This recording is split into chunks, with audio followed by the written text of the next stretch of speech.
in our own products, how do we create a story? And I've done this with quite a few clients, and I'm going to give you the 3 steps to create an amazing story, but also kind of side effect is this: you get all the marketing copy for your business. Okay, so 3 steps to creating your story and $20,000 about worth of marketing materials. All right, that's a long headline. So, step 1. Now, in Gary's book, he breaks down a lot of case studies, and they call it a discovery period in advertising. They cover it. I just call it a interview, basically. And what we're doing here is we're actually just capturing as much information as we can about you. So I'm going to write this out. Interview.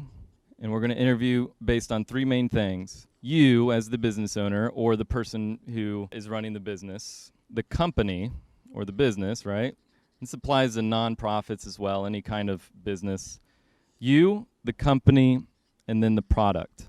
We're going to do an interview based on those 3 topics. And like literally, like I'm not kidding, it's an actual interview. So what you do, step 1 here, is you take out your phone or you take out a voice recorder of some sort, and you need to find a buddy, a friend, a business partner, a spouse, somebody that knows you really well, knows when you're bullcrapping and knows when you're not saying what you mean to say, right? You need to find people who you trust, because the interview itself, the goal is to get a little bit emotional. The fundamentals of selling is people don't buy based on logic.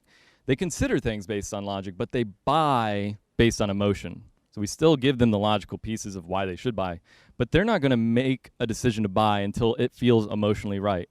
And the psychology behind that is we're all averse to risk. Like humans do not want to be eaten by a tiger. So we are naturally inclined to steer away from anything that we feel threatened by.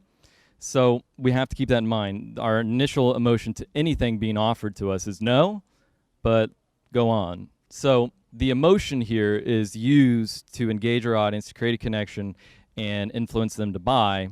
And you can use this for good or evil. You know, you can sell stuff you shouldn't, or like most of you, I'm sure, have good products, you believe in them and want to actually sell them. So you actually record this. It's very important. And I've done this in bars, which gets a little noisy, but it works. You know, it never hurts to have a glass of scotch, loosen up a little bit.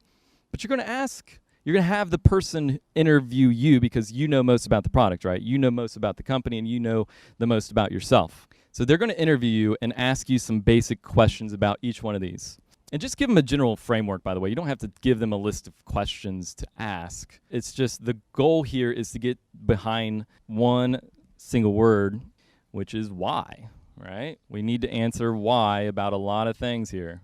So why did you start this company?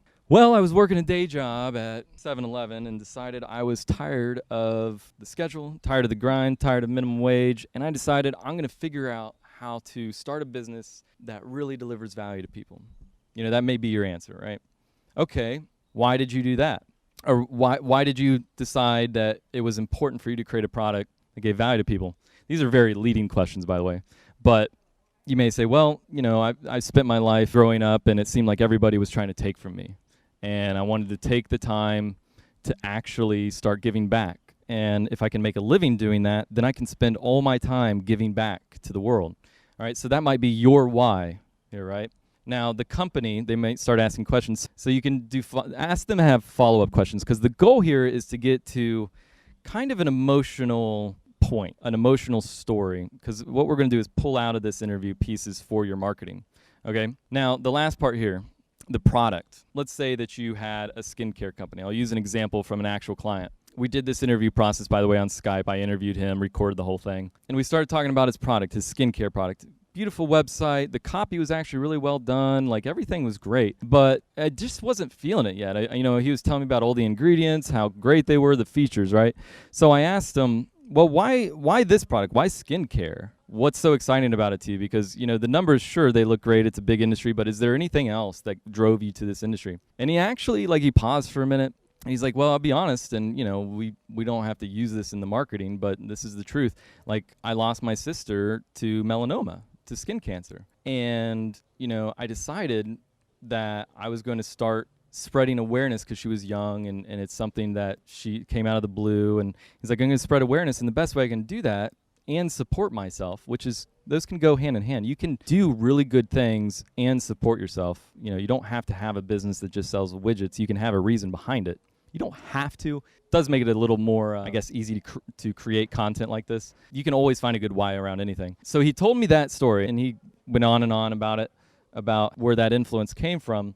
And I told him, I was like, listen, you're right. We shouldn't put this at the front end of your marketing. That's a little like crappy to do. Like, my sister died, so you should buy this stuff, right? But, you know, have you ever opened a book and it says dedicated to so-and-so, you know, I'll always miss you or something? Like, I told him, I was like, at the bottom of your website, like, put dedicated to your sister, you know, put her name in there and link to a page that tells her sister, because he had a nonprofit as well that was about skincare, and that's a place where they can donate. Now, that was a small part of his marketing. He never like marketed directly to that, but he implemented that, and he started seeing, you know, the feedback from people who started really connecting with that message. Like, it wasn't a huge number, but it was enough that it really inspired him to keep going, and he's selling it really well now. And he's also putting a lot of more money, you know, the more he sells, the more he can put in the foundation.